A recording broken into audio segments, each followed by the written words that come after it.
Se eu tivesse que apontar provavelmente uma causalidade para aquilo que me fez começar a escrever este livro, diria que foi provavelmente um daqueles ataques de absurdez existencial, por assim dizer, como dizia o Camus, não é? De como a absurdez da existência, não é? Algo mais ou menos deste género, ataca de uma forma fulminante em qualquer canto de rua. Portanto, acho que foi fundamentalmente isso. O episódio ainda está vívido na minha memória. Tipo, foi uma coisa assim tão mundana como estar no centro comercial, num shopping, naquela zona da restauração. Estava a comer e tive essa experiência, efetivamente, de me terceirizar toda aquela experiência que era tão cotidiana, era tão banal, que a priori não merecia qualquer tipo de análise mais detalhista ou minuciosa, porque já tinha vivido aquilo tantas vezes, por assim dizer, mas quase naquele exercício mais estoico, à semelhança daquela citação de Marco Aurélio de imagina sempre que aquilo que estás a comer é a carcaça de um animal morto, de um cadáver, pronto, fazer este distanciamento, não é? Do que efetivamente, da componente quase ritualista que nós acabamos por adornar toda a nossa percepção do real, toda as nossas ideias pré-fabricadas, por assim dizer. Mas pronto, foi uma circunstância como esta. E depois isto já estava um bocado em seguimento de uma espécie de um estudo, ou pelo menos uma tentativa de eu aprofundar um pouco mais esta concepção mais manicaísta que inspirou aquele momento até mais inicial de Santo Agostinho, naquela ideia de atribuir uma espécie de dualidade, o mal à matéria e o bem ao espírito. Então andava um bocado a aprofundar estas ideias e pronto, aquela situação acabou por ser de certa forma uma tempestade perfeita, porque inspirou-me prontamente a ter esse ato repentista e confessional a escrever. E foi assim que eu comecei a escrever o livro, de uma forma também muito descomprometida. Não tinha propriamente uma forma devidamente pensada, nem sequer tão pouco uma modalidade literária, se aquilo seria um conto, se seria um romance, ou se seria simplesmente um ensaio, ou até mesmo um desafogo, mais de índole até mais pessoal. Não fazia a mínima ideia inicialmente, e foi assim que começou. Depois, à medida que ia aprimorando, ou pelo menos ia acrescentando as minhas leituras, acabava sempre por abordar determinados assuntos, ou pelo menos ter determinadas inclinações temáticas, todas elas mais de cariz filosófico, evidentemente, mas sim, por exemplo, o título do livro, ou pelo menos aquilo que iniciou toda a disposição dos próprios ensaios, não é, por assim dizer, foi mesmo a propriedade de Nietzsche, a propriedade intelectual de Nietzsche. Mesmo o título Discípulo Dionísio deve-se precisamente a essa ordem, ou essa dualidade, da ordem apolínea, da ponderação e da razão, mas com este novo vestuário odierno, ou seja, com este tempero da contemporaneidade, onde a ordem está um bocado associada a este fetichismo tecnológico, e o Dionísio, a ordem mais de embriaguez, de passo ligeiro na vida, por assim dizer, esta criatividade de destruir, mas não na afirmação da negação, destruir para construir ou reconstruir. Portanto, isto muito inspirado também nas próprias três fases que o Nietzsche que determinou, pelo menos nomeou, aquela fase do camelo, a fase do leão e a fase da criança, não é? Que eu acho que até é uma relação, pelo menos esta relação faseada, é uma própria relação que o leitor acaba por ter com a obra dele. Eu próprio senti-me, quer dizer, seria pretencioso da minha parte, eventualmente colocar-me pelo menos numa ideia de iluminação da fase da criança, como ele acaba por descrever, mas de qualquer forma senti sempre uma relação muito sazonal com a obra do Nietzsche, e foi fundamentalmente esse relacionamento que não só iniciou esta predisposição, mas também o trabalhar. E depois foi esta ideia de Nietzsche, não é? de realmente de conseguir cultivar o poder na sua terminologia muito própria, essa conceptualização do Barmantes, mas também a própria ideia dionísica, e depois encaminhou-me pelo menos para esta percepção de solidão cósmica, por assim dizer, e dá perfeitamente para relativizar a solidão humana, por assim dizer, quando a comparamos, por exemplo, à solidão do mundo, fundamentalmente, não é? Quando a enquadramos num universo ainda estupidamente vasto ou incognoscivelmente denso, naturalmente que a solidão cósmica consegue até libertar um pouco a eventual angústia existencial tão característica da experiência humana, porque efetivamente se nós estamos sozinhos no mundo, o mundo está sozinho no universo. Pelo menos fazer descer um pouco esta percepção metafísica para estes limites, para não necessariamente para engrandecer algum tipo de desespero, mas para conseguir encontrar soluções. Lá está, essa ideia de caos, gerar ordem ao caos, mas não tão necessariamente num caos propositado, um caos de efetivamente tentar penetrar na singularidade, tentar ir a essa profundidade, não simplesmente utilizar a singularidade, ou seja, não é tão necessariamente um recurso, por mais belo que eventualmente possa ser, isso até seria apolíneo de certa forma, ou seja, aquele comportamento exterior para moldar o interior. Aqui será necessariamente entrar dentro desse interior. É um pouco esta ideia arquetípica de Carl Jung de enfrentar a sombra, de a tentar integrar, e eu acho que essas epifanias de ordem até muitas vezes espirituais conseguem ser induzidas por estas perspectivas até um pouco mais seculares. E aqui a psicanálise, obviamente, que foi uma referência, principalmente a psicanálise junguiana, a ideia dos arquétipos, a ideia do ânima e do animus, a ideia do imaginário coletivo, e depois até a própria integração no panorama literário, com a implementação de Dostoiévski. E evidentemente que isto tudo acaba por ser referências maiores daquilo que pelo menos eu tento fazer, ou aquilo que me inspira a fazer o que eu faço, fundamentalmente. Acho que assim até fica melhor expressada esta ideia, porque não é este livro, ou pelo menos isto que eu fiz, eu não consigo enquadrar bem, mas foi só após este somatório de referências e de experiências, tanto de índole filosófica, mas de literária também, que acabei por perceber que tinha alguma coisa que efetivamente merecia ser exteriorizado. E acabou por ser e acabam por ser essas as minhas referências maiores, e inevitavelmente acabo por fazer desaguar o discurso e o diálogo a isto. Mas acho que se tivesse que eventualmente sublinhar uma referência que até me deu, como é que me acrescentou, obviamente, acrescentou e subtraiu também, depende sempre da perspectiva, mas que efetivamente se revela uma referência talvez a mais presente naquilo que eu escrevi. É sem dúvida alguma o filósofo Émile Cioran, e principalmente o livro dele, A Tentação de Existir. Isso ainda assume assim o jeito dele, pelo menos de falar em aforismo, essa ideia até da solidão cósmica que referi anteriormente, e a forma como ele diz que escreve para estruturar a tragédia, e o lirismo que o caracteriza. Acho que foi fundamentalmente isso aquilo que me atraiu, e mais do que isso até aquilo que me fascinou, porque posso admitir com facilidade que li principalmente esse livro, em particular,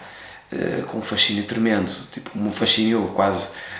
que transcende até a potencial inveja, porque mortalizou-me bastante a forma como aquilo criou trepidação na alma, por assim dizer. E foi um pouco esse jeito de aforismo, também um pouco à semelhança do que Schopenhauer também acabava por fazer, que de uma forma não metodológica, por assim dizer, ou de uma forma não modular, porque não foi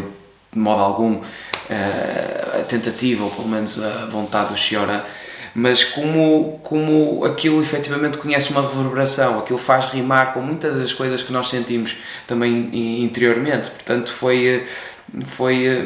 ler uma total nudez, por assim dizer, e sempre com aquele trejeito mais poético que eu tanto aprecio nessa entrega de aforismo impactante, quase com uma multiplicidade de leitura numa simples frase, quase que aquilo funciona numa relação quase interdependente, funciona como integral, não é, na sua obra, mas também quase pode-se retirar parágrafos e eles quase que são um bocado explicentes do contexto, e mesmo as frases, ou seja, essa forma em particular,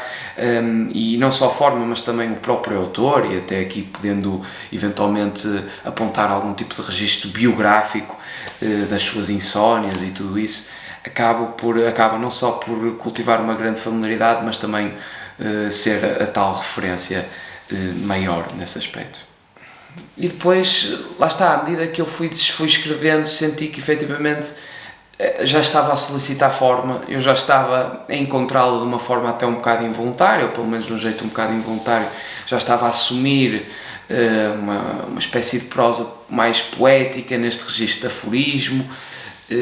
portanto solicitou alguma harmonização, não só estética, mas também de compreensão literária. E aquilo que me atraiu mais, pelo menos desse apelo literário, foi fazer regressar, pelo menos adotar essa forma, fundamentalmente. Não é tão necessariamente fazer regressar, mas foi evidentemente ir um bocado aos clássicos, que eu acho sempre que essa intemporalidade marcante nesta fase, que eu ainda considero que ser relativamente embrionária, até na minha própria carreira, é sempre desafiante e ao mesmo tempo lições de humildade, quase, tentar verificar um pouco estas ideias clássicas, ou pelo menos estes livros que efetivamente permanecem, e tentar ir buscar um bocado da forma, da disciplina, até da própria arquitetura teórica que está por trás desse pensamento, porque até lá estava a ser um bocado repentista, de confessional, um desafogo intempestivo, então fui um bocado para ganhar estrutura, ou pelo menos para lá estar, para estruturar a tragédia, como dizia o Chora, fui um pouco visitar os clássicos, e pareceu-me ser apropriado a temática, pelo menos a grande temática do Goethe, da sua grande obra, o Fausto, não é? Da sua obra-prima, do tal contrato do doutor Fausto do contrato do Fausto com o Mefistófeles, porque lá está, esta tal tendência já devidamente identificada, principiada com este contratualismo da essência humana à matéria, não é? Ao materialismo, prescindindo assim da relação transcendental e enclausurando-se nesta perspectiva exclusivamente terrena, e que já foi diagnosticado, evidentemente, é uma trend que se inicia em Goethe, eventualmente podemos apontar algo verdadeiramente primordial. Depois temos o Nietzsche, não é? Com a sua máxima quase axiomática nesta tendência identificada, pelo menos preditiva, daquilo que eventualmente se iria passar com a humanidade, que é a tal ideia de Deus está morto e fomos nós que o matamos. E depois depois, quer dizer, isto não está necessariamente com uma linearidade, mas Dostoiévski, principalmente com os irmãos Karamazov e o Crime e Castigo, onde praticamente não é absolutamente brilhante, não é? Na própria caracterização não só desta tendência, mas até na forma como literariamente consegue construir este impasse, este dilema existencial tremendo na relação do homem com o mundo, ou pelo menos na relação do físico com a metafísica, e consegue entregar, vozeando personagens, este tipo de reflexões e eventos, é absolutamente inacreditável. Portanto, é fundamentalmente destes traços, ou pelo menos desta tendência já devidamente identificada por estas genialidades enumeradas, que eu tentei também situar um bocado, nesta ideia deste contrato com o diabo, por assim dizer, este contrato faustiano, fundamentalmente, muito representado nesta ideia tecnológica, nesta ideia de emular um comportamento, ou pelo menos um ambiente artificial no qual nós possamos depositar a nossa interação humana, a nossa compreensão humana, ou pelo menos a nossa atividade humana. E tudo isto acaba por negligenciar estes aspectos mais espirituais. Portanto, há uma certa puerilidade associada a um progresso atual. Portanto, é nesta análise da contemporaneidade e com esta forma, também um pouco prática, poética, na ideia de que o poeta, neste caso, fazendo alusão também à própria forma do Dante, não é? Quando ele visita na Divina Comédia, quando ele está a visitar os círculos do inferno, ele também é acompanhado por Virgílio. Portanto, eu tentei recuperar também esta ideia, desta vez não Mefistófeles a tentar um doutor, não é? Mas a tentar um poeta, e fazer essa personificação, de me implementar também eu na própria obra, porque lá está, tem muito caráter introspectivo. Portanto, foi um pouco esta a ideia de tentar regressar isto,